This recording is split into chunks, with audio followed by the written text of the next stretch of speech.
ఇంతవరకు మనం దేవుని నామాన్ని మహిమపరుచుకున్నాము.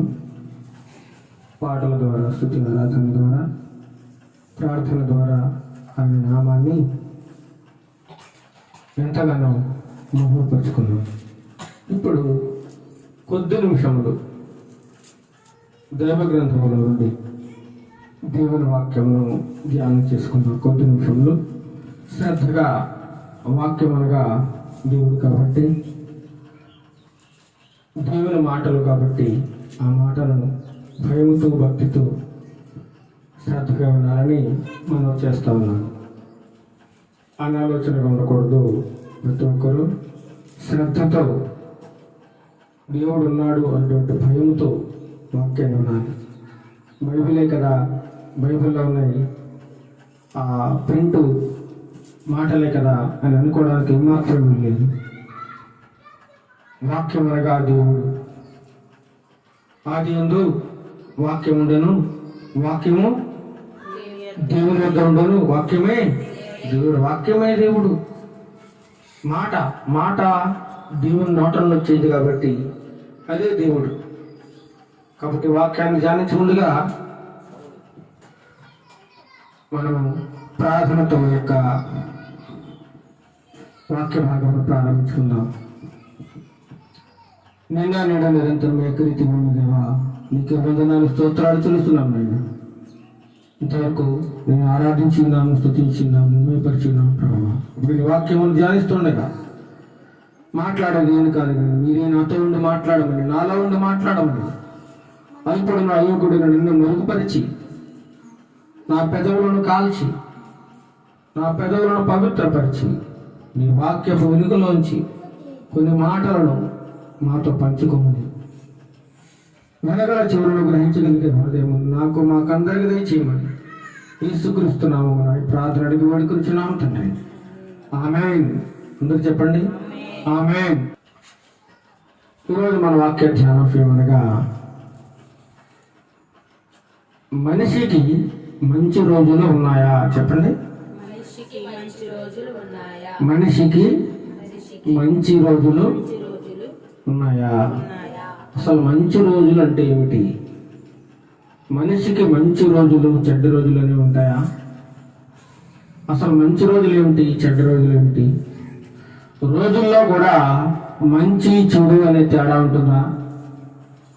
ఈరోజు మంచిది కాదు ఆ రోజు మంచిది, ఆ రోజు మంచిది కాదు ఈ రోజు మంచిది, సోమవారం మంచిది కాదు మంగళవారం మంచిది, లేదా మంగళవారం మంచిది కాదు సోమవారం మంచిదని మనకి ఎవరు చెప్పారు?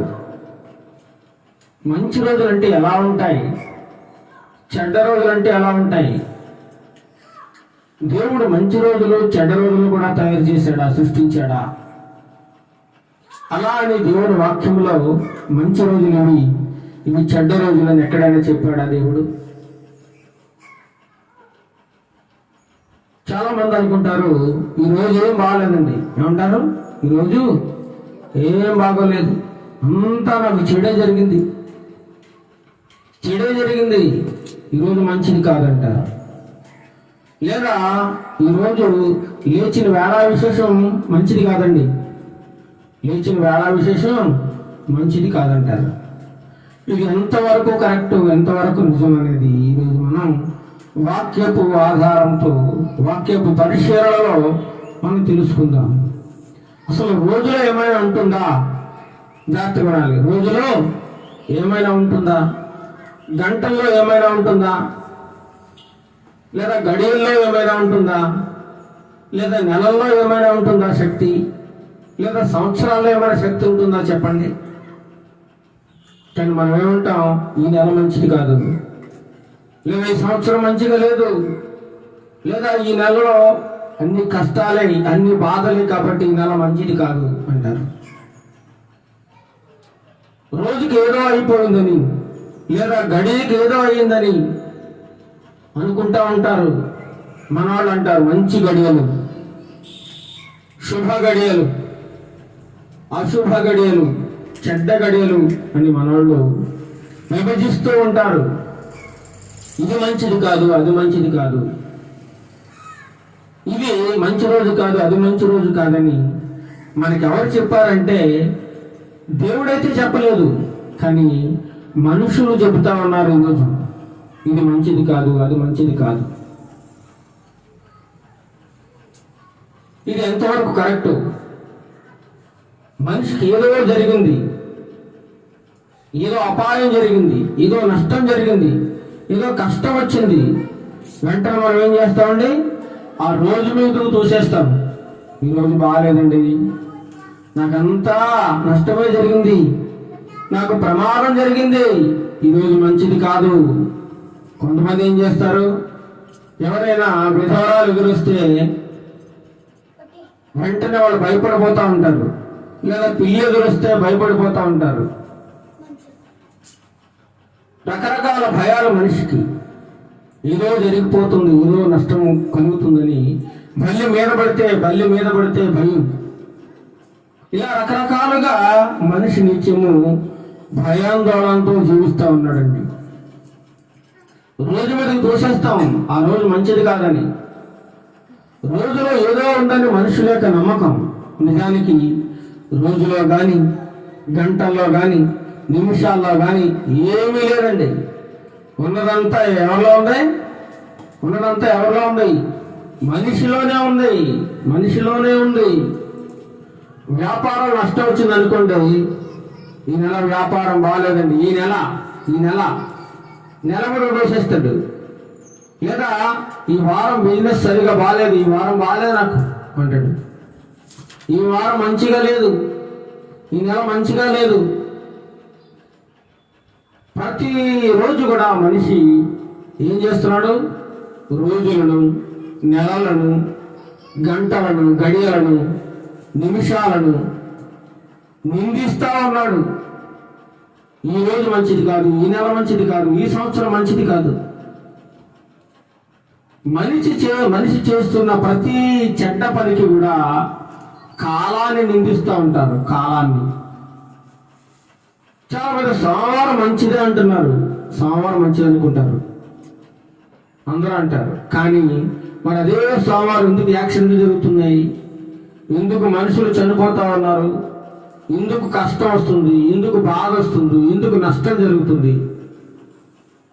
ఎందుకు చెడు జరుగుతుంది? అదే రోజు ఎందుకు మానభంగాలు జరుగుతున్నాయి? అదే రోజు ఎందుకు హత్యలు జరుగుతున్నాయి?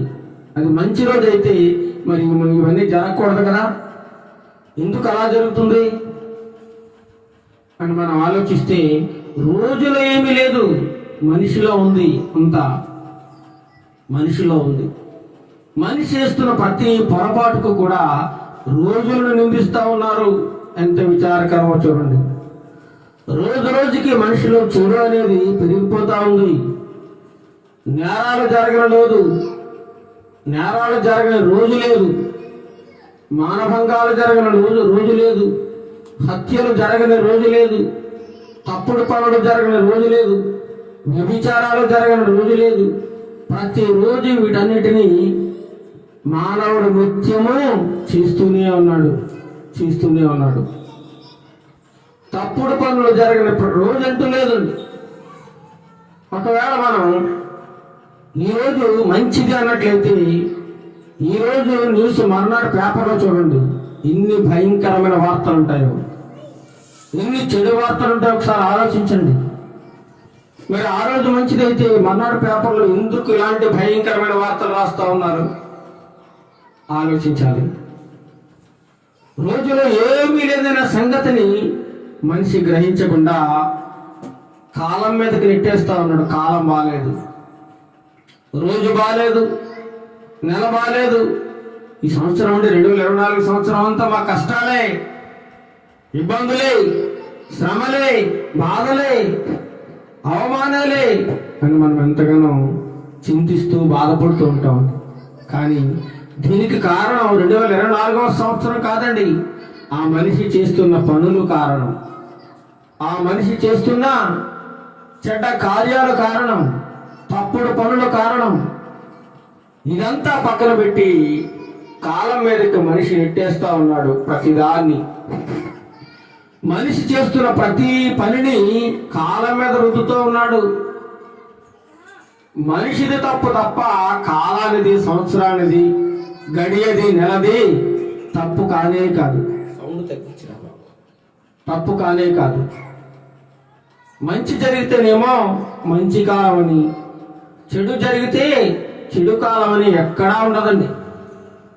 మంచి జరిగితేనేమో మంచి కాలమా, నీకేదైనా చెడు కష్టం వస్తే అది చెడ్డకాలం. ఇలా మనిషి విభజిస్తా ఉన్నాడు. అంతా మనిషిలోనే ఉందన్న సంగతిని మర్చిపోతా ఉన్నాడు. కొంతమంది అంటారు, ఈ ఊరు మంచిది కాదండి, ఈ ఊరు మంచిది కాదు, ఈ ఊరు మంచిది కాదు. ఎందుకు మంచిది కాదు ఊరు? ఆ ఊరు పేరులో మంచి చెడు అనేది ఏమీ లేదు, మనుషుల్లో ఉన్నాయి. ఆ ఊర్లో మనుషులు తప్పుడు మనుషులు కాబట్టి, తప్పుడు మార్గాల్లో జీవిస్తున్నారు కాబట్టి, దుర్మార్గులు కాబట్టి, దుష్టులు కాబట్టి ఆ ఊరు ప్రజలు చేస్తున్న తప్పుడు పనులను బట్టి ఆ ఊరి పేరును నిందిస్తున్నారు తప్ప ఊరి పేరులో ఏమీ లేదండి, మనుషుల్లో ఉంది. మనుషులు తప్పుడు పనులు చేసి ఊరిని నిందిస్తా ఉన్నారు, ఊరి మీదకి రెట్టేస్తా ఉన్నారు మంచిది కాదని. నిజానికి చెప్పాల్సింది మనిషి మంచివాడు కాదు, మనుషులు మంచివారు కాదు. ఈనాడు చూసినట్లయితే చాలా మంది ముహూర్తాలు చూసుకుంటా ఉంటారు. ముహూర్తాలు ఏది మంచిది ఏది చెడు అనేటువంటిది ఆ శాస్త్రాల ప్రకారంగా ముహూర్తాలను నిర్ణయిస్తూ ఉంటారు. అది నిర్ణయించేది కూడా మనుషులే. ఈ మధ్య క్రైస్తవులు కూడా బాగా ఎక్కువైపోయారు. ముహూర్తాలు చూసుకుంటా ఉన్నారు. మంచి రోజులు, మంచి గడియలు, నిమిషాలతో సహా పాటిస్తూ ఉన్నారండి క్రైస్తవులు. ఎంత విచారకరమో చూడండి. క్రైస్తవులు కూడా ఈనాడు ముహూర్తాలు, మంచి చెడ్డలు చూపించుకోవడం అనేది క్షమించరాని నేరమట, క్షమించరాని నేరం. దేవుడు ఏమాత్రం కూడా క్షమించడు. డబ్బులు ఇచ్చి మరీ మంచి చెడులు చూపించుకుంటా ఉన్నారు. డబ్బులు ఇచ్చి మనిషి రాసుకున్న పుస్తకాలను ఇది మంచిది అది మంచిది, ఇది చెడ్డది అది చెడ్డదని కొన్ని పుస్తకాలు రాసుకుని ఆ పుస్తకాల ప్రకారంగా మనిషి చెబుతూ ఉంటే ఆ మనిషి మాటలు నమ్మి దేవుని మాటలను పక్కన పెట్టి మంచి చెడులు మనిషి నిర్ణయిస్తున్నాడు. కాబట్టి మనిషి మాట ప్రకారంగా ఈరోజు మనుషులు జీవిస్తూ ఉన్నారండి, మనుషులు జీవిస్తూ ఉన్నారు. నిజానికి ఏది మంచిదో ఎవరికి తెలియదు, ఏ రోజు ఎలా ఉంటుందో ఎవరికి తెలియదు, ఏ రోజున ఏమి సంభవిస్తుందో ఎవరికి తెలియదు. కాలంలో కానీ, సంవత్సరంలో కానీ, నెలలో కానీ, గంటలో కానీ, రోజులో కానీ, నిమిషాల్లో కానీ ఏమీ లేదు మంచి చెడు. దేవుడు కాలాన్ని, సమయాలను చాలా చక్కగా మంచిగా నిర్ణయించాడు. కానీ మనిషి అతి తెలివితేటలతో కాలాన్ని తప్పుపడతా ఉన్నాడు, రోజులను తప్పుపడతా ఉన్నాడు. ఈ విధంగా చెప్పి మనుషుల దగ్గర డబ్బు సంపాదిస్తా ఉన్నాడు. బ్రతకడానికి బ్రతుకు తెరువు కోసం ప్రజలను మభ్యపెట్టి మాయ చేసి ఇది మంచిది కాదు అది మంచిది కాదని చెబుతూ వారి యొక్క అవసరాన్ని ఇతను ఆసరాగా తీసుకుని డబ్బు సంపాదించుకుంటా ఉన్నారు అనేక మంది. మొన్న ఒక శాస్త్రి గారు చెబుతా ఉన్నారు, కాలంలో ఏమీ లేదు, సంవత్సరంలో ఏమీ లేదు, అన్ని మంచి కాలాలే, ఇది మంచిది కాదు అది మంచిది కాదని మనం అనకూడదు అని చెప్తా ఉన్నారు. కానీ దేవుడు కూడా కాలాన్ని, రోజులను, దినాలను చక్కగా మంచిగా నిర్ణయించాడండి. ఏది కూడా తక్కువ ఎక్కువ అని కాకుండా కాలాన్ని తన ఆజ్ఞానుసారముగా చక్కగా అమర్చిపెట్టాడు. మనకి దేవుడు అమర్చినటువంటి ఈ కాలాన్ని మనిషి తప్పు అంటున్నాడు. ఎంత విచారకరమో చూడండి. వాక్యపు వెలుగులో నుంచి చూద్దాం. ఆ విషయాలు చాలా జాగ్రత్తగా ఉండండి. ఆదికాండం మొదటి అధ్యాయము చక్కగా చదవాలి. ఆదికాండం మొదటి అధ్యాయము 12వ వచనం చూడండి. ఆదికాండము మొదటి అధ్యాయము 12వ వచనం.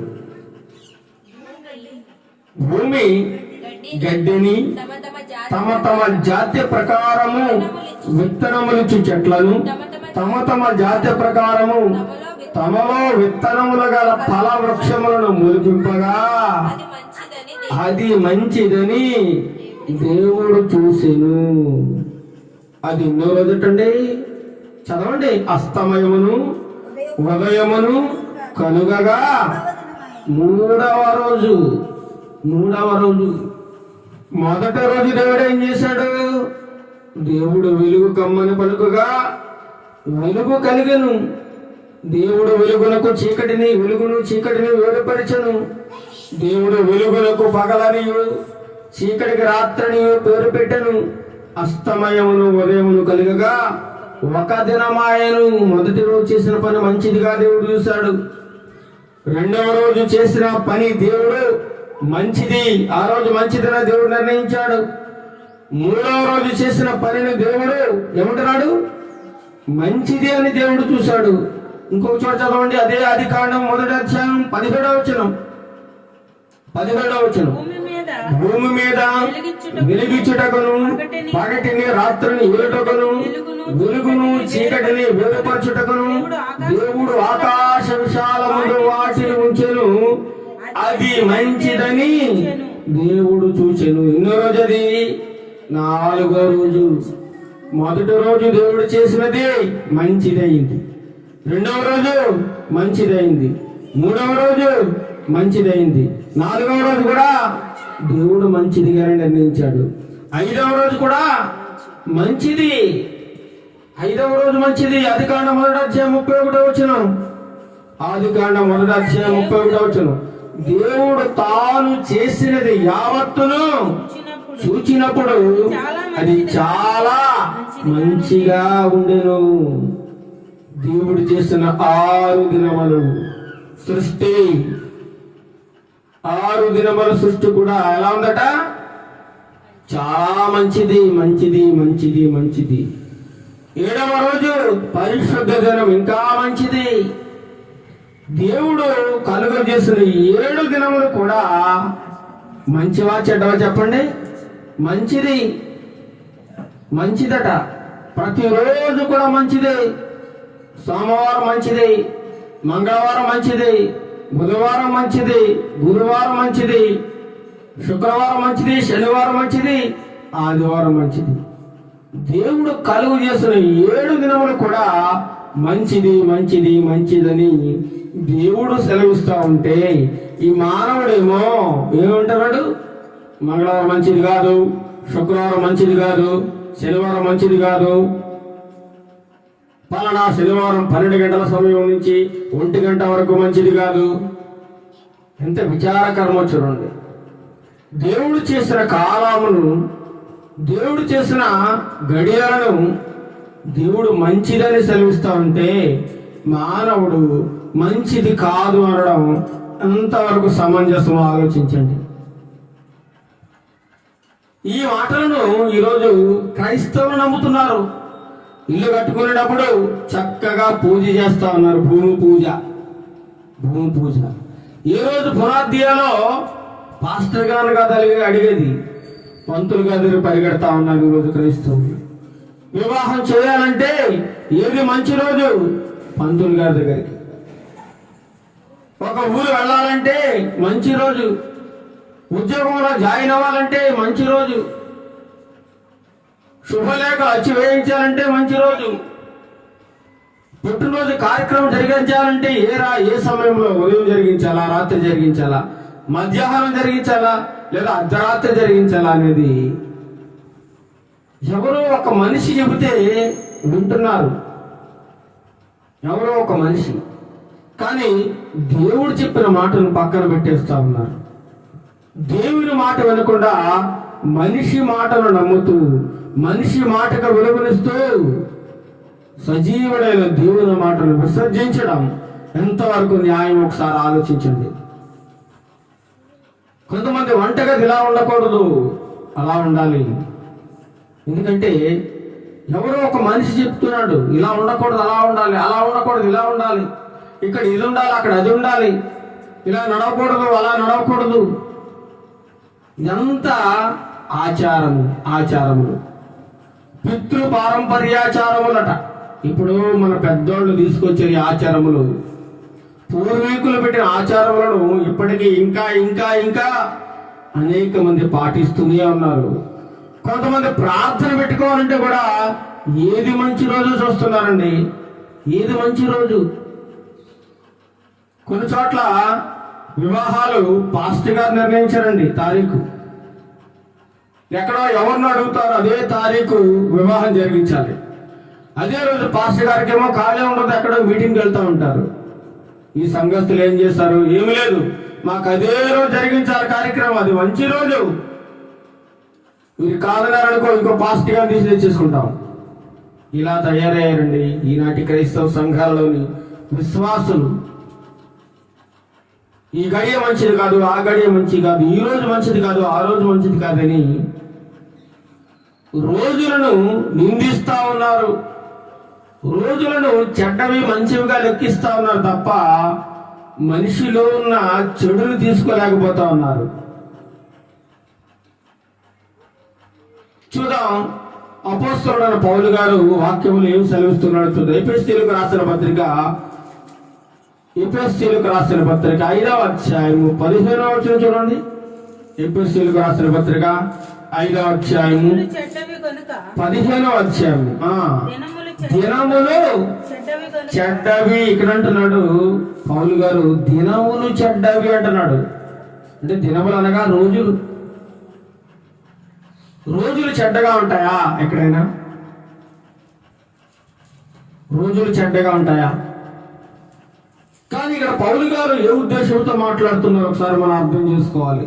దినములు చెడ్డవ కనుక మీరు సమయమును పోనీయక సద్వినియోగము చేసుకొనుచు అజ్ఞానుల వలె కాక జ్ఞానుల వలె నడుచుకున్నట్లు జాగ్రత్తగా చూచుకొనుడి. ఇందు నిమిత్తం మీరు అవివేకులు కాక ప్రభు యొక్క చిత్తమేదో గ్రహించుకొనుడి అంటున్నాడు. దినములు చెడ్డం అంటే ఆ రోజు ఎఫెసీ సంఘములో, ఎఫెసీ పట్టణంలో భయంకరంగా జీవిస్తా ఉన్నారు మనుషులు. భయంకరంగా జీవిస్తా ఉన్నారు. దేవుడంటే ఏమాత్రం లెక్క లేకుండా, దేవుడంటే ఏమాత్రము భయము భక్తి లేకుండా తమ ఇష్టానుసారముగా జీవిస్తూ ఉన్నారు. ఒకరినొకరు మోసం చేసుకుంటా ఉన్నారు, వ్యభిచారం చేసుకుంటూ ఉన్నారు, హత్యలు, మానభంగాలు, దోపిడీలు, దుర్మార్గమైన పనులు చేస్తూ ఉన్నారు. వాళ్ళందరూ ప్రతిరోజు వాళ్ళు చేస్తూనే ఉన్నారు. అన్యాయంగా ప్రవర్తిస్తూ ఉన్నారు, అక్రమంగా ప్రవర్తిస్తూ ఉన్నారు. వారి ప్రవర్తన విధానం ఏమాత్రం బాలేదు. కాబట్టి ఆ మనుషులను చేస్తున్న పనులను బట్టి అక్కడ రోజులు ఏం బాగాలేదంటున్నాడు. దినములు చెడ్డవి, దినములు చెడ్డవి అనగా మనుషులు ఆ దినములలో చేస్తున్న చెడ్డ కార్యములను బట్టి, అసహ్యకరమైన కార్యములను బట్టి పౌలు గారు ఇక్కడ సెలవిస్తా ఉన్నారు. ఆ దినములలో మనుషులు చేస్తున్న పనులు అనగా చెడు పనులు, పాపపు పనులు, చెడ్డవని అర్థం. ఇక్కడ చెడు పనులు చేస్తూ, పాపము చేస్తూ సమయాన్ని వృధాగా గడుపుతున్నాడని అర్థం. ఇక్కడ దినాలను చెడుగా వారు గడిపేస్తా ఉన్నారు. ఈనాడు చూసినట్లయితే చాలా మంది సమయాన్ని వృధాగా గడుపుతున్నారు.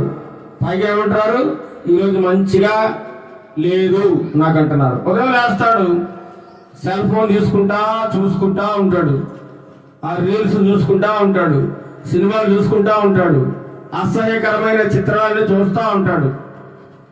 సమయం అంతా వృధా చేసి చివరికి ఏమంటాడు, ఆ రోజు ముగిసిపోయాక ఈరోజు ఏం బాగాలేదంటాడు. ఈరోజు ఏం బాగాలేదు. వాడు చేసిందంతా కూడా సమయాన్ని వృధాగా గడిపాడు, తప్పుడుగా, ఏమాత్రము సమయం విలువ తెలియకుండా అజ్ఞానిగా కాలాన్ని గడుపుతా ఉన్నాడు. కాబట్టి అందుకే పౌలు గారు దినములు చెడ్డవి కనుక మీరు సమయాన్ని పోనీక సద్వినియోగం చేసుకోండి, ఉపయోగించుకోండి కాలాన్ని. 2024 సంవత్సరం మొదటి నెల 1వ తారీఖు నుండి అప్పుడే ఈరోజు డిసెంబర్ నెల 8వ తారీఖు వరకు అయిపోయింది. ఎలా ఉంది మన పరిస్థితి? ఎలా ఉంది మన భక్తి? ఎలా జీవిస్తున్నాము? ఇంకొద్ది రోజుల్లో 2024 సంవత్సరం కూడా వెళ్ళిపోతుంది. 2025 సంవత్సరం రాబోతుంది. ఇప్పుడు ఏమంటారండి మన వాళ్ళు? 2024 సంవత్సరం ఏం బాగాలేదండి. రోగాలు, కరువులు, ఇబ్బందులు, భూకంపాలు, శ్రమలు, రకరకాల ఉపద్రవాలు వచ్చేసి, తుఫానులు, ఎంతో ప్రాణ నష్టం జరిగింది. కాబట్టి 2024 సంవత్సరం మంచిగా చెడదండి? మంచిది కాదంటున్నారు. కాలాన్ని నిందిస్తూ ఉన్నారు. మనిషి చేస్తున్న ప్రతి పనిని కాలం మీదకి నెట్టేస్తా ఉన్నాడు. అందుకే ఆ ఎఫెసు పట్టణంలో చూస్తున్న ప్రజలను ఉద్దేశించి మాట్లాడుతూ ఉన్నారు పౌలు గారు. వీరు దుర్మార్గముగా జీవిస్తున్నారు, దుర్మార్గముగా కాలాన్ని గడుపుతూ వ్యర్థంగా ప్రవర్తిస్తూ ఉన్నారు. కాబట్టి వారు ప్రవర్తిస్తున్న, వారు జీవిస్తున్న దినములు మంచిగా లేవు అంటా ఉన్నాడు. కాబట్టి రోజులో ఏమీ లేదు, కానీ మనిషిలో ఏదో ఉంది. మనిషిలో లోపం ఉంది, మనిషిలో చెడు ఉంది, మనిషిలో పాపం ఉంది. కాబట్టి తప్పు మనిషిది తప్ప కాలాంది కాదు. ప్రతి గంట మంచిది. నువ్వు మంచిగా ఉపయోగించుకుంటే మంచిది, నువ్వు చెడుగా ఉపయోగించుకుంటే అది నీకు చెడ్డదిగా కనబడుతుంది. చదువుకునే స్టూడెంట్ పుస్తకాలను చక్కగా ఓపెన్ చేసి ప్రతిరోజు చదువుతూ ఉంటే వాడికి అది మంచిది. పరీక్షల్లో గొప్ప విజయం పొందుకుంటా ఉంటాడు. కానీ అలా చేయడు. ఈ రోజు పుస్తకం తీయడు, ఈ రోజు చదవడు, ఈ రోజు పాఠాలను మెదడులోకి ఎక్కించుకోడు, మనసులోకి ఎక్కించుకోడు. చివరికి పరీక్ష రాగానే ఏమంటాడండి? పరీక్ష పేపర్ నిందిస్తూ ఉంటాడు, ఆ పేపర్ తయారు చేసిన నిందిస్తూ ఉంటాడు, లేదా పేపర్ సరిగ్గా దిద్దలేదంటా ఉంటాడు. వీళ్ళని నిందిస్తూ ఉంటాడు. కానీ తప్పెవరిదే? వీడు చదవకపోవడం తప్పు, వీడు అర్థం చేసుకోకపోవడం తప్పు. ఈ సంవత్సరం ఎగ్జామ్స్ ఏం బాగాలేదంటారు.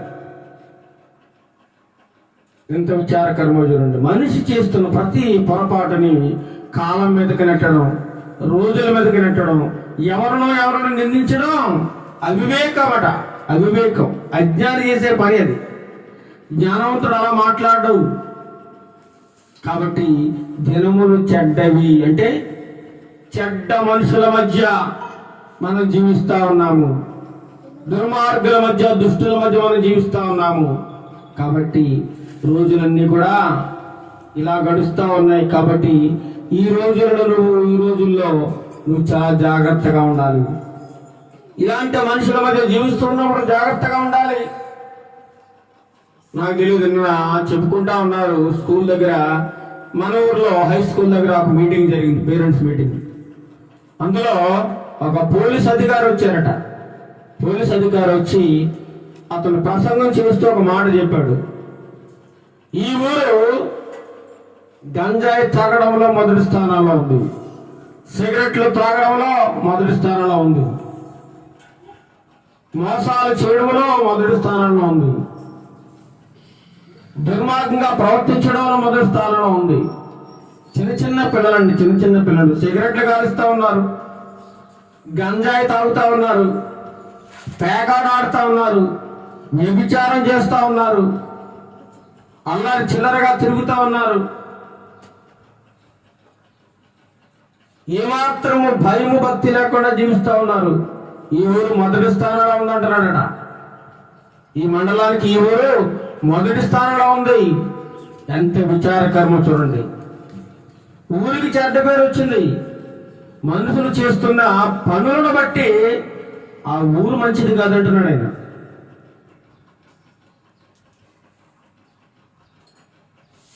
ఏమాత్రం కూడా టీచర్లు అంటే భయం లేదు విద్యార్థులకి. మొన్న చూసాం పేపర్లో, కొంతమంది స్టూడెంట్స్ ఆ టీచర్ గారు భయం చెప్తా ఉంటే, వాళ్ళకి మంచి విషయాలు బోధిస్తూ ఉంటే వాళ్ళకి నచ్చక స్టూడెంట్స్కి ఆ యొక్క టీచర్కి మధ్య గొడవ జరిగి అందరూ కలిసి ఆ టీచర్ గారిని కొట్టి చంపేశారటండి. క్లాస్ రూమ్లో కొట్టి చంపేశారట. అందరూ గుంపుగా వెళ్ళి ఆ టీచర్ గారిని కొట్టేశారు. కొట్టేస్తే ఆయనకి ఏముందండి, అందరూ మీద పడిపోతే ఏమైపోతాడు ఆయన? చనిపోయాడు ఆయన. ఈరోజు ప్రభుత్వాలు కూడా ఎలా ఉన్నాయంటే, విద్యార్థులు ఏమనకూడదు, కొట్టకూడదు, తిట్టకూడదు, ఏం చేయకూడదు. మరి వాడికి భయం ఎక్కడి నుంచి వస్తుంది? వాడిని కొట్టకూడదంట, ఏం అనకూడదంట, వదిలేయాలంట.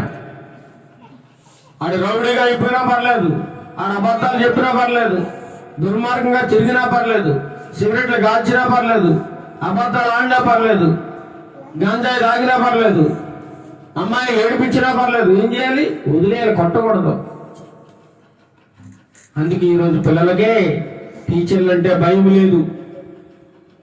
మన హెడ్ మాస్టర్ గారు కూడా నాతో మాట్లాడుతూ ఉన్నారు, చేపురోలు హెడ్ మాస్టర్ గారు. పిల్లలకు భయం లేదండి, అస్సలు భయం లేదు. కొడదామంటే తిరిగి మా మీద కేసు పెట్టేలా ఉన్నారు తల్లిదండ్రులు. మా పిల్లల్ని కొట్టేశారండి. భయం చెప్పడం లేదు ప్రభుత్వాలు కానీ అధికారులు కానీ, పిల్లలకు భయం చెప్పడం లేదు. వాక్యంలో ఉంది, బెత్తము వాడని కుమారుడు తన తండ్రికి ఏమవుతాడట? విరోధం అవుతాడు. విరోధం వచ్చేస్తుంది తండ్రికి, కొడుక్కి. వాడికి భయం చెప్పకపోతే వాడి ఇష్టానుసారంగా.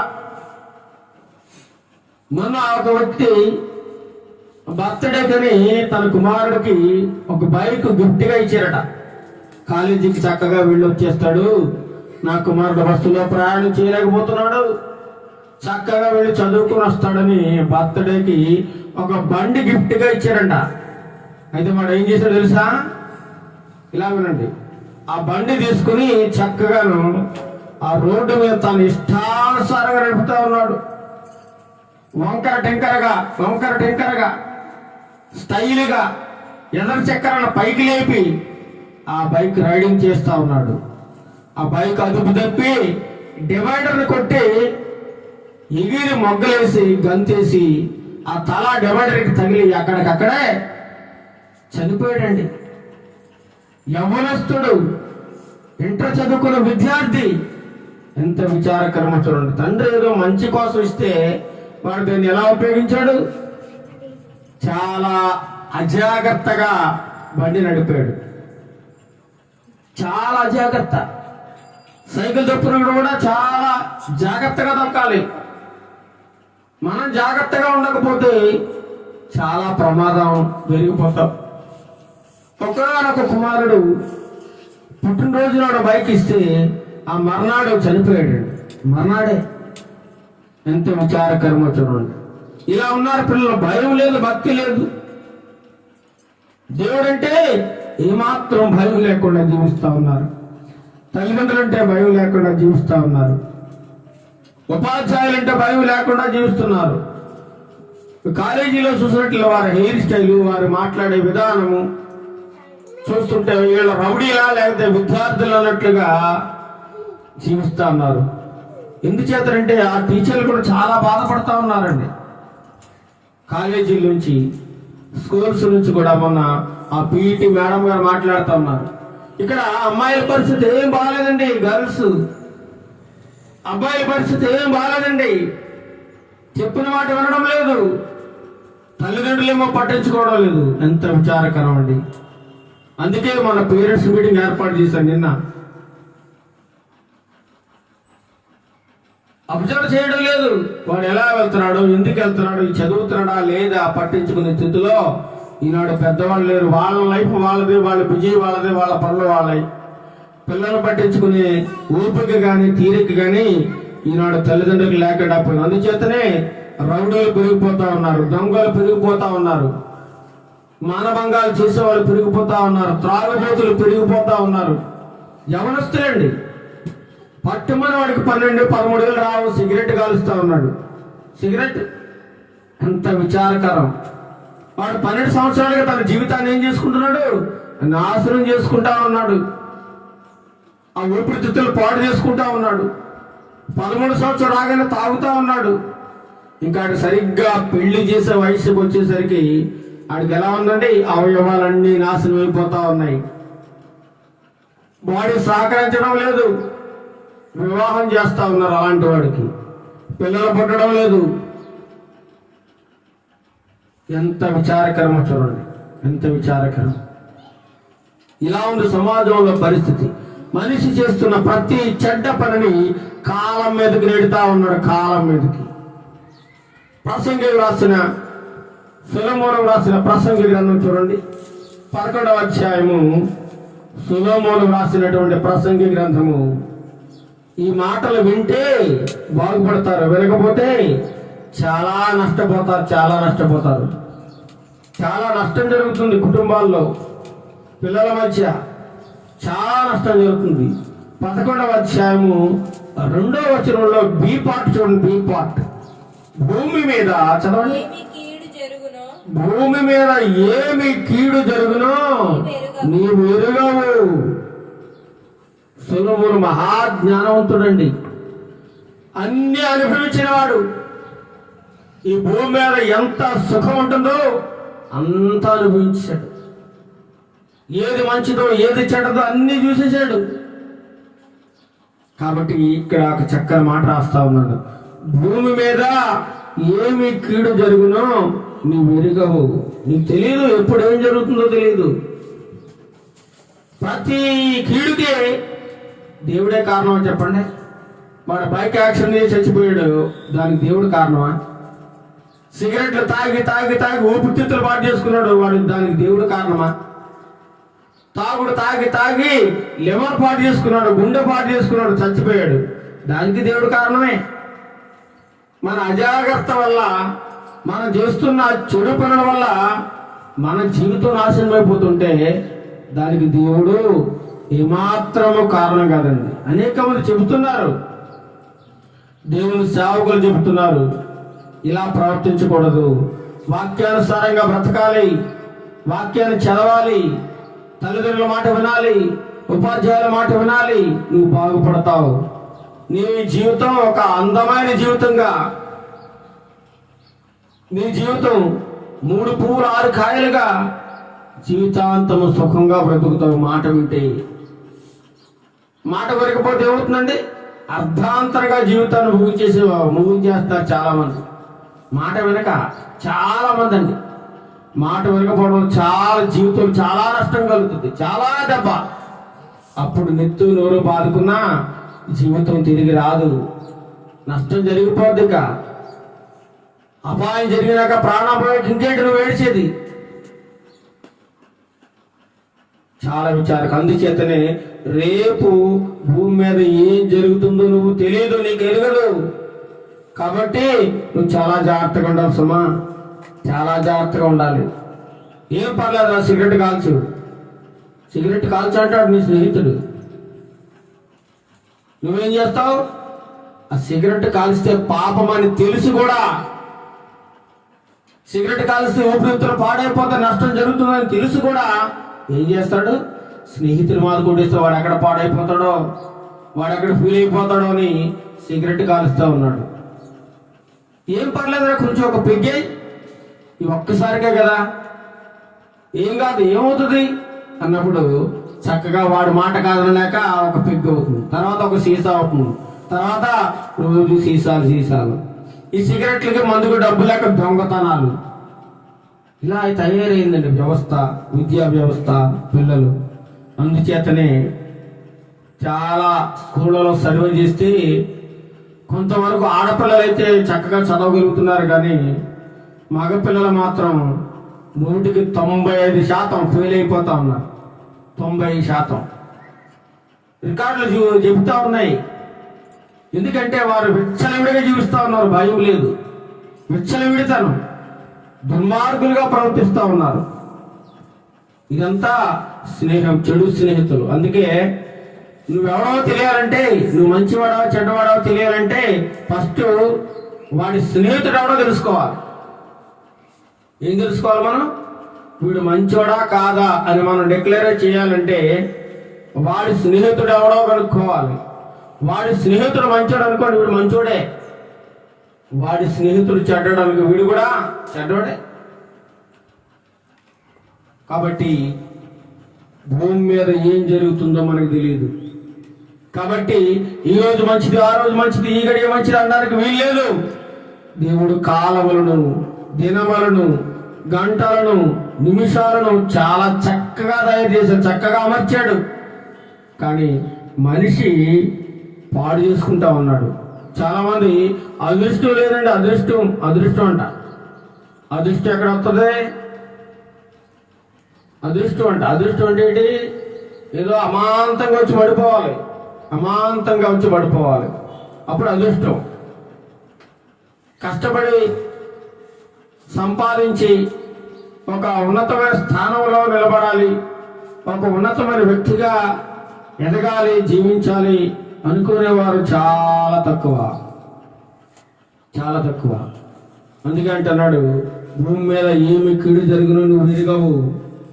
కాబట్టి చాలా జాగ్రత్త సమయాన్ని ఉపయోగించుకుంటున్నాడు. కొలస్సీలకు రాసిన పత్రిక 4వ అధ్యాయం 5వ వచనం. కొలస్సీలకు రాసిన పత్రిక 4వ అధ్యాయం 5వ వచనం. తొందరగా కూర్చో. కొలస్సీలకు రాసిన పత్రిక సమయమును పోనీక సద్వినియోగము చేసుకొనుచు సంఘమునకు వెలుపటి వారి ఎడల జ్ఞానము కలిగి నడుచుకొనుడి. సమయము పోనీయక. ఏం పోనీయకూడదు? సమయం. బైబిల్ చదవరా బాబు అంటే టైం లేదు, చదువుకోవాలి. పాట పాడరా బాబు అంటే నాకు టైం లేదు, చదువుకోవాలి. నిజంగా చదువుతున్నాడంటే చదువులేదు, ఏమీ లేదు. ఇలా చాలా మంది సెల్ ఫోన్లు చూస్తూ, టీవీలు చూస్తూ, సీరియల్ చూస్తూ, రీళ్ళను చూస్తూ, షార్ట్ ఫిల్మ్లు చూస్తూ, మూవీస్ చూస్తూ సమయాన్ని వృధాగా గడుపుతున్నారు తప్ప దేవుని వాక్యాన్ని కనీసం రోజులో ఒక అరగంట అయినా, లేదా ఒక పావు గంట అయినా, లేదా ఒక 10 నిమిషాలైనా చదివే వాళ్ళు లేరు. దేవుని వాక్యాన్ని చదివితే నీ బ్రతుకు బాగుపడుతుంది, నీ జీవితం బాగుపడుతుంది. ఈరోజు వాక్యం లేకే చాలా మంది జీవితాలు నాశనం అయిపోతా ఉన్నాయి. అందుకంటున్నాను అపోస్తలుడైన పౌలు గారు, సమయమును పోనీయక ఏం చేయాలి? సద్వినియోగం అంటే ఏంటి? మంచిగా ఉపయోగం చేసుకో. పొద్దుట 6 గంటలకు లేచావు, 6 గంటల నుంచి సాయంత్రం మళ్ళీ పడుకునేంత వరకు నీ సమయాన్ని ఎలా గడిపావు ఒక్కసారి నువ్వు అన్ని గుర్తు తెచ్చుకున్న పేపర్ మీద రాసుకో. నువ్వు ఎంత సమయాన్ని పాడు చేసి నీకు అర్థమవుతుంది. నువ్వు ఎంత జీవితంలో ఎంత సమయాన్ని కోల్పోయావో, కోల్పోయిన సమయం మళ్ళీ నీ జీవితంలో రమ్మంటే రాదు. నువ్వు తల క్రిందలుగా తపస్సు చేసినా పోయిన రోజు, పోయిన గడియ, పోయిన సంవత్సరం ఏమాత్రం తిరిగి రాదు. సమయాన్ని వృధాగా గడిపేస్తా ఉన్నాం. కొంతమంది ఏమి పని ఉండదు, స్త్రీలకు లేదా పురుషులకు ఖాళీగా కూర్చుని సొల్లు కబుర్లు చెప్పుకుంటా ఉంటారు, లేదా అష్టాచమ్మాలు ఆడుతూ ఉంటారు, లేదా ఇక్కడ వార్తలు అక్కడ వార్తలే, అక్కడ వార్తలు ఇక్కడికి మోస్తూ ఉంటారు. ఇదే వారి పని. అంతే తప్ప బైబిల్ చదువుకుందాం, లేదా ప్రార్థన చేసుకుందాం, వాక్యంలో ధ్యానిద్దాం, లేదా ఒక పాట నేర్చుకుందాం, లేదా ఎవరికైనా దేవుని కూర్చున్న మాట చెబుదాం అనే బుద్ధి జ్ఞానము ఈనాడు స్త్రీలకు పురుషులకు లేదండి. కాబట్టి ఏమంటున్నాడు పౌలు గారు? సమయమును పోనీయక సద్వినియోగం చేసుకొనొచ్చు. అక్కడ ఇంకో మాట అన్నాడు, సంఘమునకు ఎక్కడ వెలుపడి. అంటే బయట ఉన్నవాళ్ళు, సంఘానికి బయట ఉన్నవాళ్ళు అంటే ఎవరు? లోకంలో ఉన్న మనుషులు, అన్య జనాంగము. వారితో నువ్వు చాలా జాగ్రత్తగా ఉండాలి సుమా అంటున్నాడు. స్కూల్లోకి వెళ్తే నువ్వు అందరూ క్రైస్తవులు ఉంటారా? అందరూ దేవుని యందు భయభక్తులు కలిగిన వారు ఉంటారా? లేదంటే అందరూ మంచివారు ఉంటారా? ఉండరు. రకరకాల మనస్తత్వాలు కలిసిన విద్యార్థులు ఉంటారు. మంచోళ్ళు అంటే చాలా తక్కువ, వేళ్ల మీద లెక్కెట్టుకోవాలి. అలాంటి వారి మధ్యలోకి వెళ్ళినప్పుడు వాళ్ళను నువ్వు గమనిస్తూ ఉండాలి. అందుకే అంటున్నాడు పౌలు గారు, సంఘమునకు వెలుపటి వారి ఎడల. వెలుపటి అంటే ఏంటి? బయట, అవుట్ ఆఫ్, బయట ఉన్న వాళ్ళతో నువ్వు ఎలా ఉండాలి? చాలా జాగ్రత్తగా ఉండాలి, జాగ్రత్తగా ఉండాలి, జ్ఞానం కలిగి ఉండాలి. ఇంకేమంటారు చూడండి, 6వ వచనం, ప్రతి మనుషునికి, చదువు 6వ వచనం, కొలస్సీయులకు రాసిన పత్రిక 4వ అధ్యాయం 6వ వచనం, ప్రతి మనుషునికి ఎలాగ ప్రత్యుత్తరం ఇవ్వవలెనో అది మీరు తెలుసుకున్నటకై మీ సంభాషణ ఉప్పు వేసినట్లు ఎల్లప్పుడూ రుచి కలదిగాను కృపా సహితముగాను ఉండనీయుడు. ప్రతి మనిషికి నువ్వు ఏం చేయాలి? లోకంలో ఉన్నప్పుడు సమాధానం చెప్పాలి. సమాధానం చెప్పి నీ మాట తీరు బాగుండాలి. ముందు మాట తీరు బాగాలేదనుకో వీపు పగిలిపోతుంది అనమాట, దెబ్బలు పడతాయి. నువ్వు మాట్లాడే మాటలు బాగాలేదనుకో దవళ్ళు వాసిపోతాయి, శిక్ష కలుగుతుంది. మాట తీరు బాగుండాలట. అందుచేత మాట తీరు బాగోలేక ఈరోజు చాలా మంది దెబ్బలు తింటా ఉన్నారు. దెబ్బలు ఎందుకంటే నోరు ఉంది కదా అని చెప్పి ఇష్టం వచ్చినట్టు మాట్లాడితే అవతల వాళ్ళు సహించగలరా చెప్పండి? అవతల వారు తట్టుకోగలరా? ఈ సుక్రీస్తు లాంటి సహనం కలిగిన వాడు ఈ లోకంలో ఉన్నారా చెప్పండి? అంత ఓర్పు సహనంతో మనం జీవించగలమా? జీవించలేము. ఒక్కొక్కసారి ఉద్రేకం రావచ్చు, కోపం రావచ్చు, ఏదైనా జరగచ్చు, చెప్పలేము. కాబట్టి మన మాట ఎలా ఉండాలట?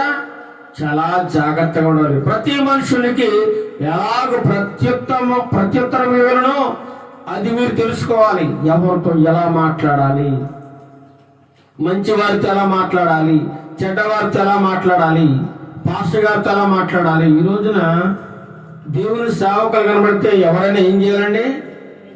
పెద్దలైనా చిన్నలైనా ప్రైజ్ లాడ్ అని చెప్పాలి. ప్రైజ్ లాడ్ చెప్పి అలవాటే లేదు ఈరోజు క్రైస్తవులకి. వీళ్ళు మన సంఘం కాదు కదా, ప్రైజ్ లాడ్ చెప్పకూడదు. వీళ్ళు మన చర్చికి రారు కదా, ప్రైజ్ లాడ్ చెప్పకూడదు. దుర్మార్గమైన మనసుది, దుష్ట స్వభావం అది.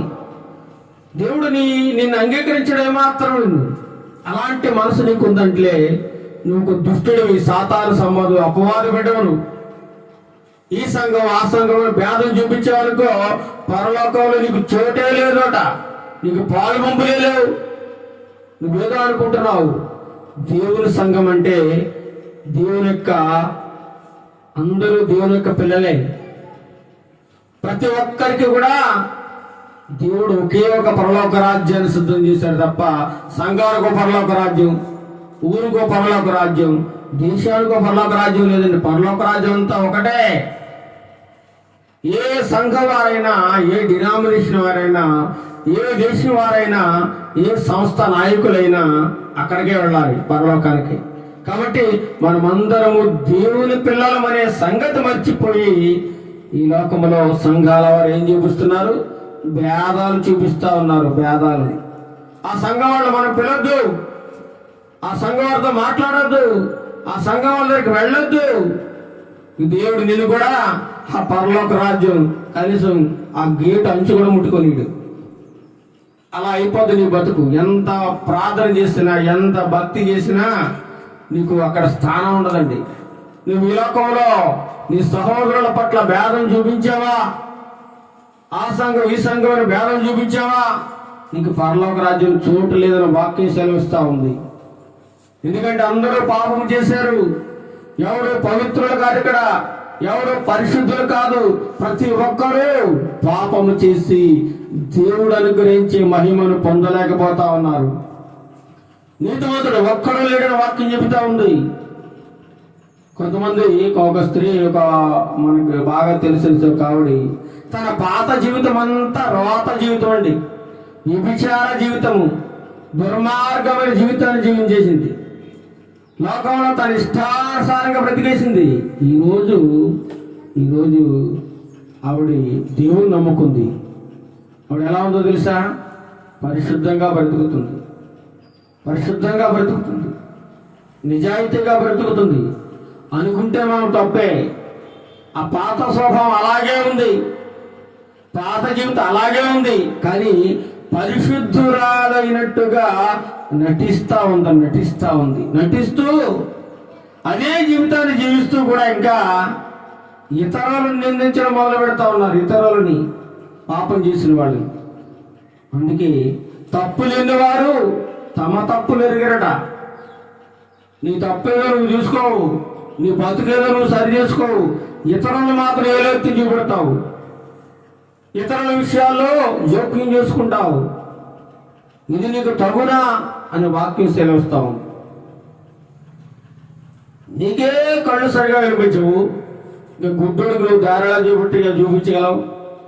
నీ కళ్ళు తేటగా కనబడితే ఇతరులకు నువ్వు దారి చూపించగలవు. నీకే కళ్ళు మూసుకుపోయి కళ్ళు కనబడని స్థితిలో ఉన్నావు, ఇతరులకు నువ్వు దారి చూపించే స్థితిలో నువ్వు ఎలా ఉండగలవు?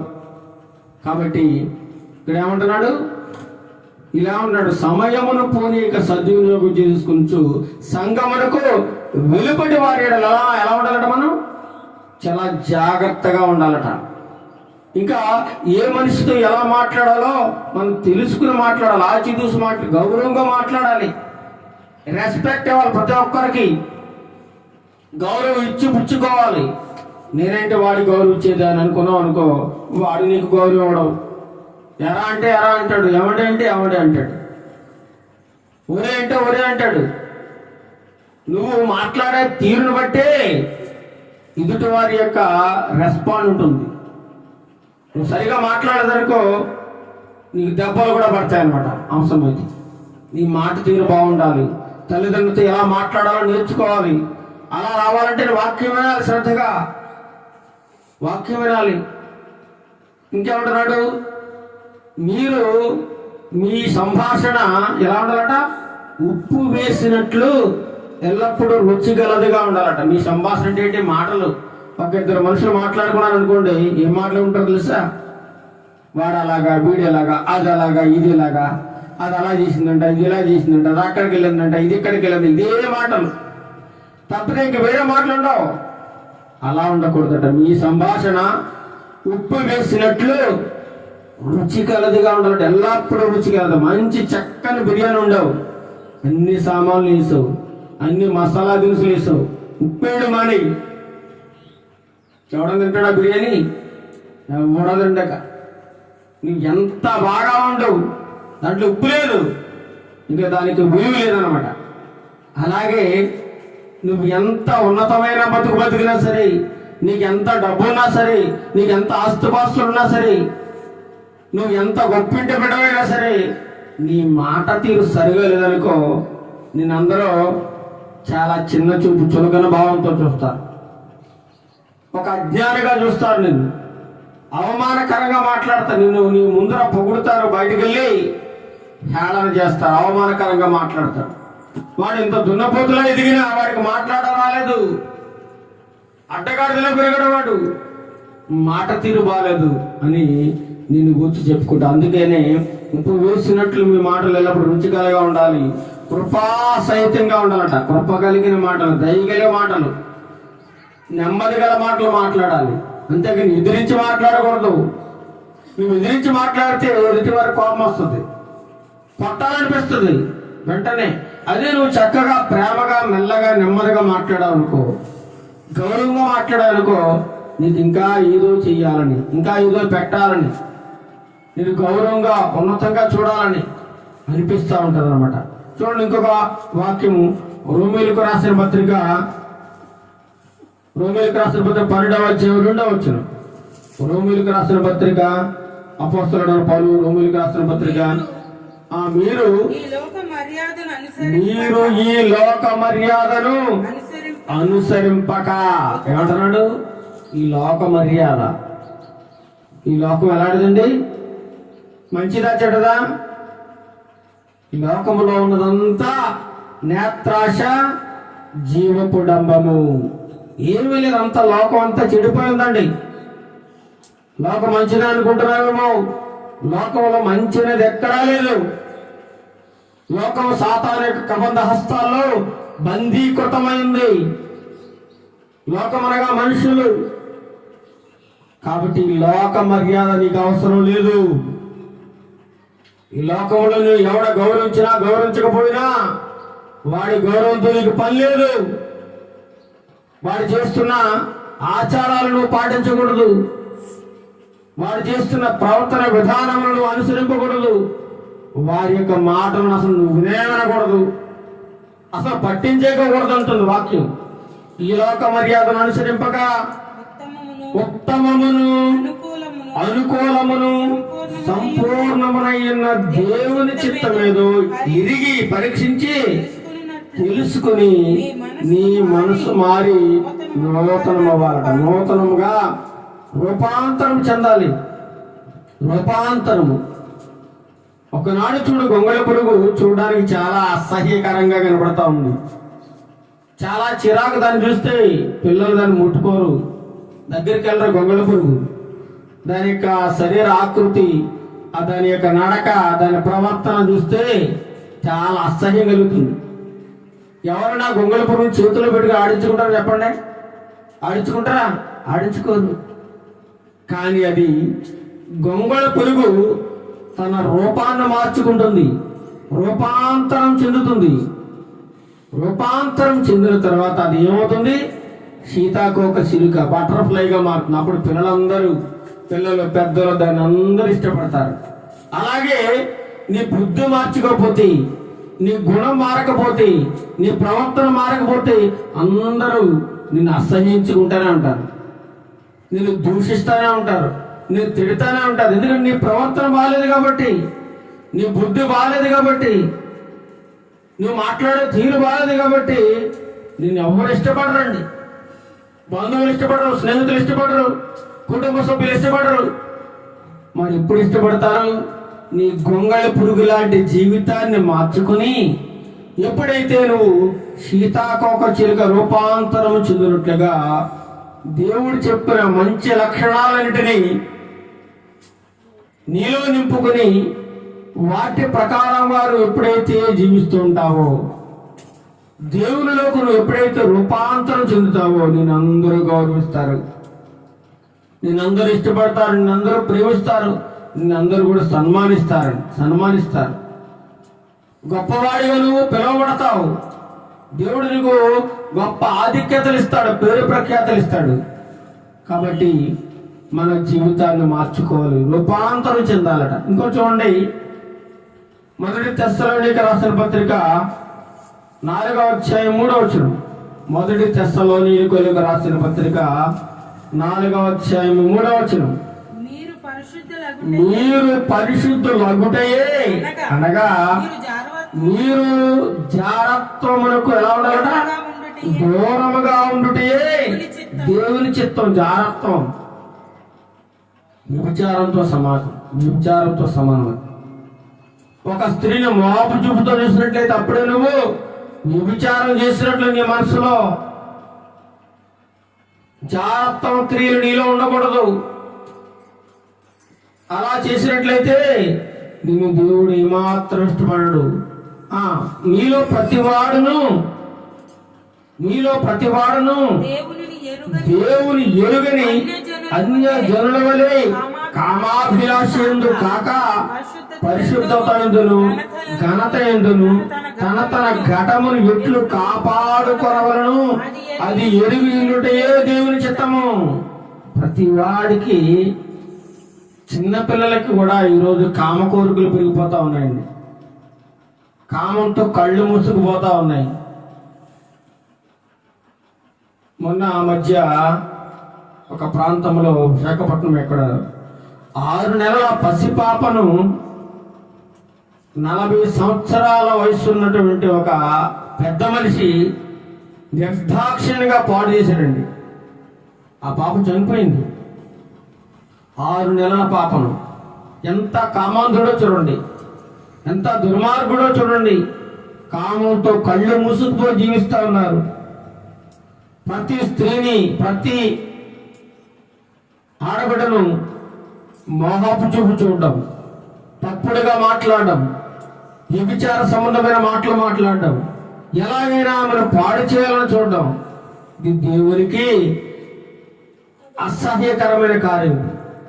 కాబట్టి అందుకే మీలో దేవుని ఎరిగిన అన్యజనుల వలె ఇదంతా ఇలాంటి దుర్మార్గమైన పని ఎవరు చేస్తావు? దేవుడు తెలుసుకోలేనాడు వాడు. నువ్వు వాక్యం ఉంటున్నావు, పాటలు పాడుతున్నావు, ప్రార్థన చేస్తున్నావు, నీకు ఇది ఉండకూడదు. కామాభిలాష ఎందుకు కాక పరిశుద్ధంగా జీవించాలి. తన ఘటమున ఘటమనగా కొండ. మన జీవితం కొండ లాంటిదంట. పగిలిపోయిందనుకో కొండ ఎలా ఉంటది? మళ్ళీ అతుక్కుంటదా?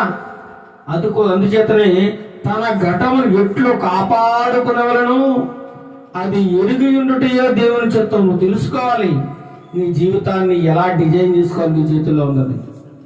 దేవుడు నీకు ఆ స్వేచ్ఛనిచ్చాడు. త్రాగాల వద్దా, సిగరెట్ కాల్చాలా వద్దా, అది నీకే స్వేచ్ఛ ఇచ్చాడు దేవుడు. కాబట్టి తీర్మానించుకోవాల్సింది నువ్వే. ఏదైనా తోటలో ఆదామవ్వలను అక్కడ పెట్టి ఈ చోట చెట్లలో ఫలమన్నీ మీరు తినండి, కానీ ఒక్క చెట్టు పండు మీరు తినొద్దు, తిన్నారంటే మీరు చచ్చిపోతారు, జాగ్రత్త అని దేవుడు చెప్పాడు. మరి దేవుని మాట విన్నారా వాళ్ళు? సాతాను వచ్చి ఈలోగా ఇది నిజమా, ఈ తోట చెట్ల పళ్ళన్నీ తినచ్చా, ఇది తినకూడదా, దేవుడు మీకు చెప్పాడా? అలా కానే కాదు. దుర్మార్గుడు ఎలా చెప్తారండి? అదేం కాదురా, ఒక్కసారి తాగితే ఏమైపోద్దురా, ఒక్కసారి కాలిస్తే ఏమైపోద్దురా. వాడి మాటలు అలా ఉంటాయి. సాతానుడు, నువ్వు గుర్తించు.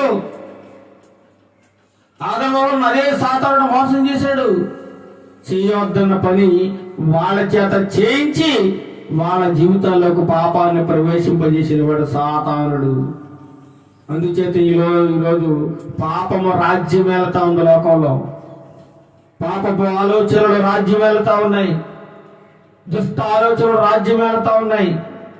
అందుకే దుష్టుడు మన పక్కనే కాచుకుని కూర్చుండి గర్జించు సింహం వలె ఎవరిని మృంగుదునా, ఎవరిని నాశనం చేసేదినా, ఎవరి జీవితాన్ని పాడు చేసేదినా అని చెప్పి రెడీగా కాచు కూర్చున్నాడు. నువ్వు వాడికి అవకాశం ఇచ్చి వాడు ఎలా వస్తాడు తెలుసా? ఒక స్నేహితుడి రూపంలో రావచ్చు, లేదా ఒక అమ్మాయి రూపంలో రావచ్చు, ఒక అబ్బాయి రూపంలో రావచ్చు, ఒక పెద్ద మనిషి రూపంలో రావచ్చు, ఎలాగైనా రావచ్చు. నీ జీవితంలోకి సాతానుడు. గ్రహించుకో, తెలుసుకో అంటున్నాడు దేవుడు. అది ఎరిగి ఉండాలి. నువ్వు తన ఘటమును ఎట్లు కాపాడుకునవలను అది ఎరిగి ఉండుటయే దేవుని చిత్తం. అన్యజనుల వలె దేవుని ఎరగిన వారిగా మనం ఉండకూడదు. కొన్ని ప్రభుత్వాలు ఇలా అంటాయట. ఏమంటా తెలుసా? మాకు అధికారం ఇవ్వండి, రాబోయే 5 సంవత్సరాలు మీకు మంచి రోజులే అంట.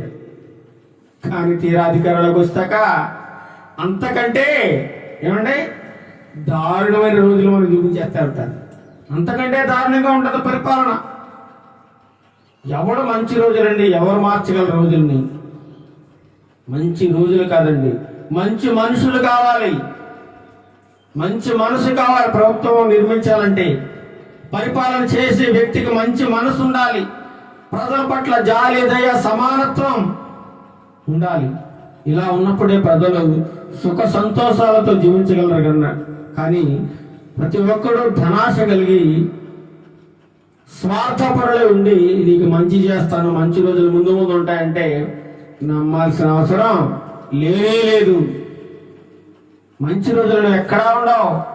దేవుడు చేసిన ప్రతి రోజు, ప్రతి సంవత్సరము, ప్రతి నెల, ప్రతి గంట, ప్రతి నిమిషము చాలా చాలా మంచివే. చివరిగా చూడండి, 1 పేతురు రాసిన పత్రిక 3వ అధ్యాయం 10వ వచనం. 1 పేతురు రాసిన 1వ పత్రిక 3వ అధ్యాయం 10వ వచనం చూడండి. 3వ అధ్యాయం 10వ వచనం. జీవమును ప్రేమించి మంచి దినములు చూడగోరువాడు చెడ్డదాన్ని పలుకకుండా తన నాలుకను కపటపు మాటలు చెప్పకుండా తన పెదవులను ఏం చేయాలి? కాచుకొనవలను.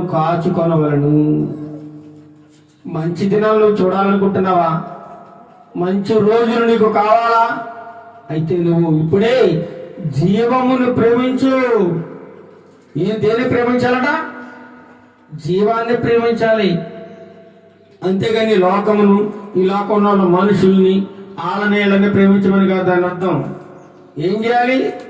నువ్వు మంచిగా ఉండాలంటే, నీ జీవితం మంచిగా సాగాలంటే, నీ జీవితంలో మంచి రోజులు కావాలంటే, నువ్వు సుఖంగా సంతోషంగా బ్రతకాలంటే నువ్వు చేయాల్సిన పని ఏంటో తెలుసా? జీవమును ప్రేమించాలి.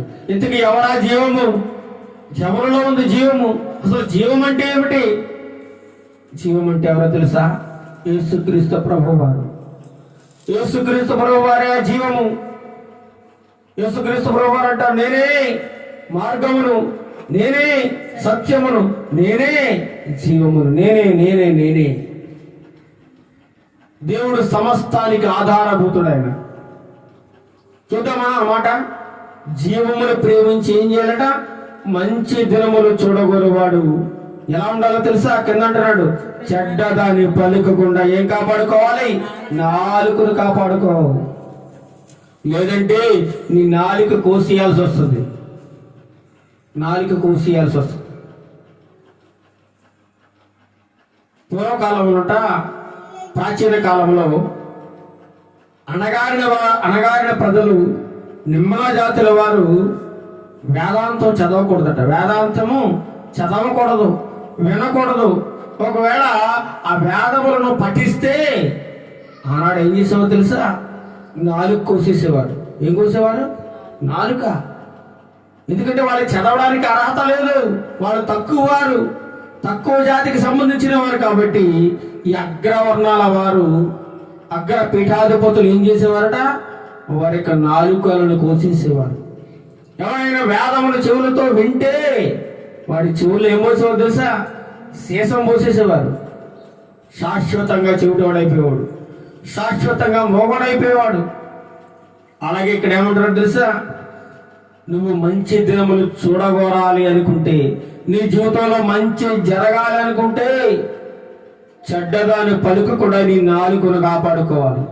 కాపాడపు మాటలు చెప్పకుండా నీ పెదవులను కాచుకోవాలి.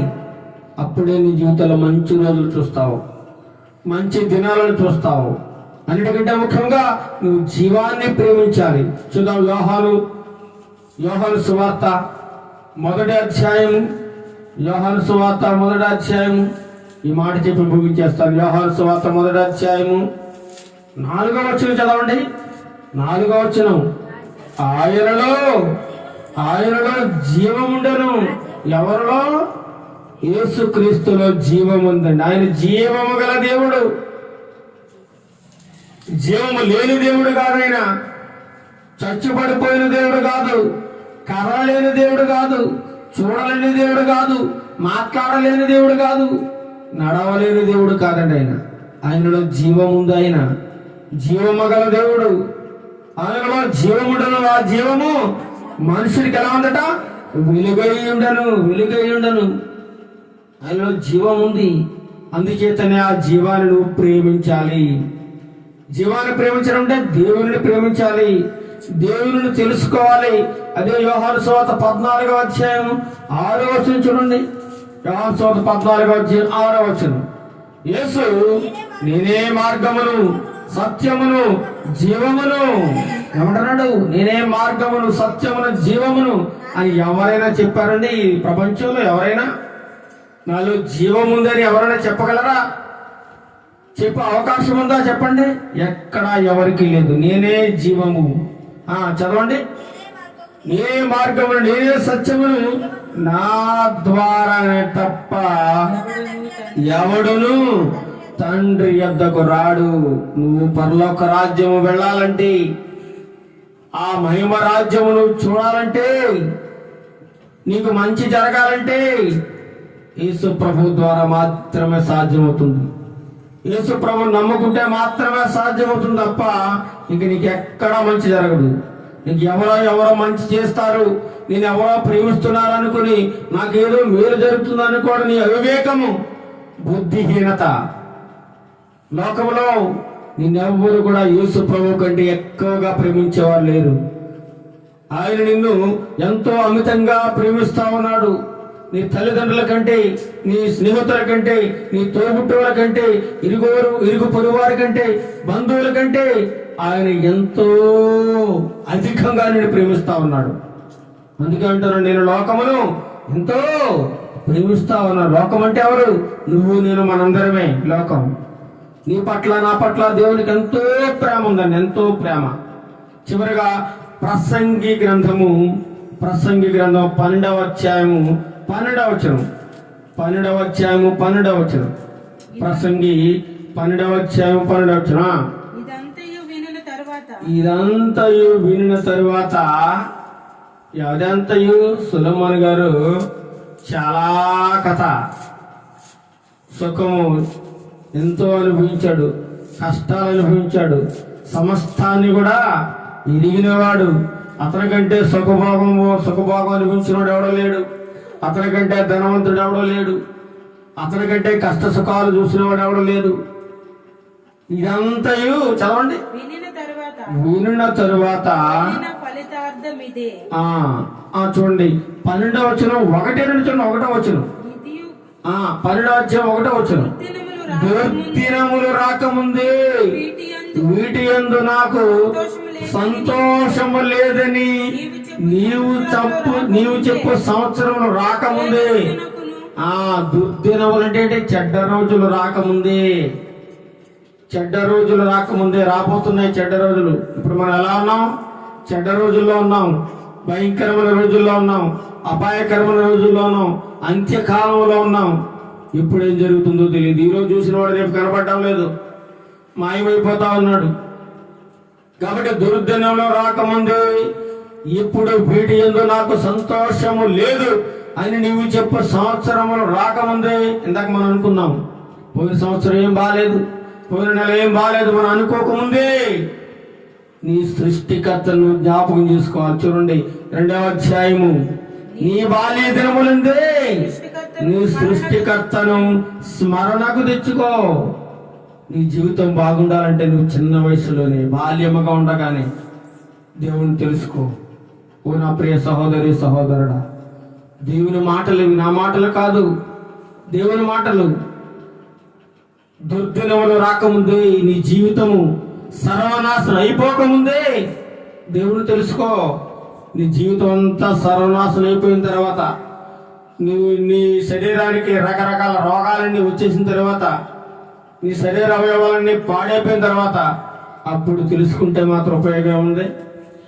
ఏమి లేదు. చాలా మంది అంటుంటారు ఇంకా చాలా సమయం ఉంది నేను ఎంజాయ్ చేయడానికి. ఏముందట? ఎంజాయ్ చేయడానికి చాలా వయసు ఉందట. అలాగే అనుకుంది ఒక ఆమె, చాలా ఎంజాయ్ చేసింది. క్యాన్సర్ వచ్చి ఏమైపోయిందండి? అర్ధాంతరంగా 20 సంవత్సరాల వయసులో చనిపోయిందండి. మంచి యవన కాలంలో చాలా అందగత్తి, చాలా గొప్ప పేరు ప్రఖ్యాతులు కలిగిన స్త్రీ, చాలా ఆస్తిపాస్తులు కలిగిన స్త్రీ ఈనాడు ఏమైపోయింది? లేకుండా పోయింది. కాబట్టి నీ బాల్య దినములంది నీ సృష్టికర్తను స్మరణకు తెచ్చుకో, జ్ఞాపకం చేసుకో, ఆయన అంగీకరించు, నమ్ముకో అంటున్నాడు దేవుడు. గలతీయులకు రాసిన పత్రిక 4వ అధ్యాయము 10వ వచనం. గలతీయులకు రాసిన పత్రిక 4వ అధ్యాయం 10వ వచనం. ఇది చెప్పుకొని ముగింపు చేసుకున్నాం. గలతీయులకు రాసిన పత్రిక 4వ అధ్యాయము 10వ వచనం చూడండి. మీరు దినములను, మాసములను, ఉత్సవ కాలములను, సంవత్సరములను ఆచరించుచున్నారు. 4వ అధ్యాయం 10వ వచనంలో ఇక్కడ క్లియర్గా ఈ ఒక్క వాక్యం చెప్పి ముగించుకుందాం. మీరు ఏం చేస్తున్నారు? ఏం పాటిస్తున్నారు? దినములను. ఇంకేమంటారు? దినం అంటే రోజులు. ఈ రోజు మంచిది కాదు, ఆ రోజు మంచిది కాదు.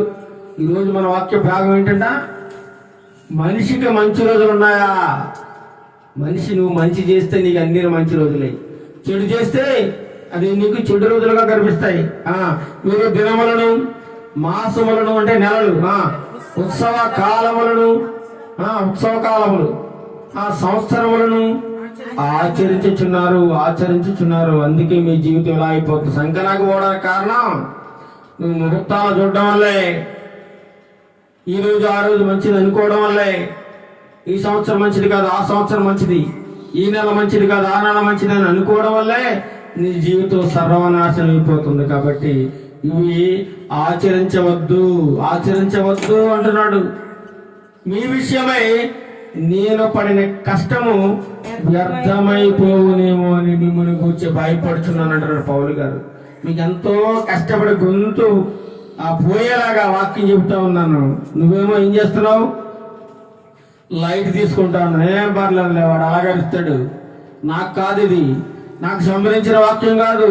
మా అయ్యగారు ఉన్నాడు, మా అయ్యగారు చెప్తేనే నాకు వాక్యం అది అని నువ్వు అనుకుంటున్నావేమో. నీ జీవితం సర్వనాశనం అయిపోతుందని వాక్యం చెలవిస్తా ఉంది. నేను పడిన కష్టం వ్యర్థమైపోవునేమో అని పౌలు గారు ఎంతగానో బాధపడిపోతా ఉన్నాడు. ఎంతగానో వాక్యం ప్రకటించాడు. వారు మారు మనసు పొందాలని, రక్షణ పొందాలని, నిజ దేవుడైన యేసుక్రీస్తుని తెలుసుకోవాలని, ఈ ఆచారాలన్నీ వదిలిపోవాలని ఎంతగానో ప్రయాసపడుతుంటే మీరు మళ్ళీ అందులోకి వెళ్ళిపోతారంటే,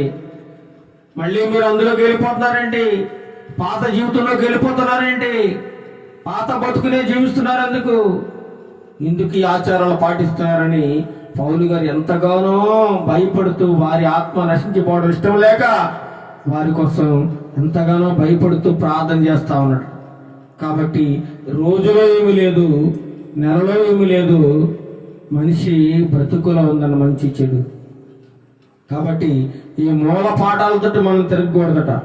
ఇంతకు ముందు మనం వాటికి దాసులుగా ఉన్నాం, అన్నీ వాటికి ఆచరించాం, పాటించాం.